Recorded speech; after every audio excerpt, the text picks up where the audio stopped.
એક એવી ટ્રીક તમને આજ શીખવાડવાનો છું કે આ બુકની અંદર પ્રેક્ષક કોઈ પણ શબ્દ છેલ્લો વાંચશે કોઈ પણ પેજનો અને તમને નહીં ખબર હોય, તમે દૂર રહેશો પણ તમે એની આંખમાં જોઈને કહી દેશો.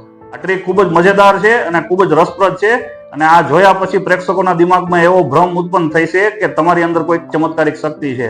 એટલે આ ટ્રીક ધ્યાનથી સાંભળજો, વિડીયો પૂરો નિહાળજો એટલે તમને સમજાઈ જશે. ટ્રીક ખૂબ જ આસાન છે. કોઈ પણ એક પુસ્તકની જરૂર પડશે, કોઈ પણ સાદું પુસ્તક તમારા ઘરમાં હોય તે, એ સિવાય એક મોબાઈલની જરૂર પડશે. કરવાનું છે શું, તમે જે બુક હોય એના બધા પેજ જોઈ લેવાના. માની લો કે 200 છે પેજ કે 100 છે, જેટલા હોય તેટલા. દરેક પેજ ઉપર જવાનું, તેનો છેલ્લો અક્ષર હોય, આમાં મોબાઈલમાં એક એપ્લિકેશન આવે છે નોટપેડની, એમાં તમે લખી શકો છો. એમાં જવાનું, એક નંબર લખવાનો, પહેલું પેજ હોય અને એનો છેલ્લો શબ્દ જોઈ લેવાનો અને એ લખી નાખવાનો. પછી નીચે 2 નંબર લખવાનો, પછી જે બીજા પેજનો છેલ્લો શબ્દ હોય. એવી રીતે થોડીક મહેનત થઈ છે, પણ એવી રીતે તમે એકવાર તૈયાર કરશો ને તો આ ટ્રીક ગમે ત્યારે દેખાડી શકશો. એ કર્યા પછી સેવ કરી નાખવાનું. હવે કરવાનું શું, જ્યારે વ્યક્તિને તમે પ્રેઝન્ટેશન દેખાડો એટલે એ કોઈ પણ પાનું ખોલી અને છેલ્લો જ કહેવાનો. એટલે એમ કહેવાનું કે તમે છેલ્લો વાંચો ને એટલે એકદમ સરળ રહે તમારા માટે તે અને મારા દિમાગ માટે તે સમજવું સરળ રહે.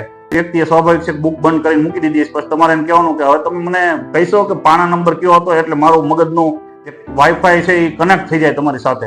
એટલે એ પાના નંબર કે એટલે તરત છે ને એમ કહેવાનું કે મારે જોવું છે.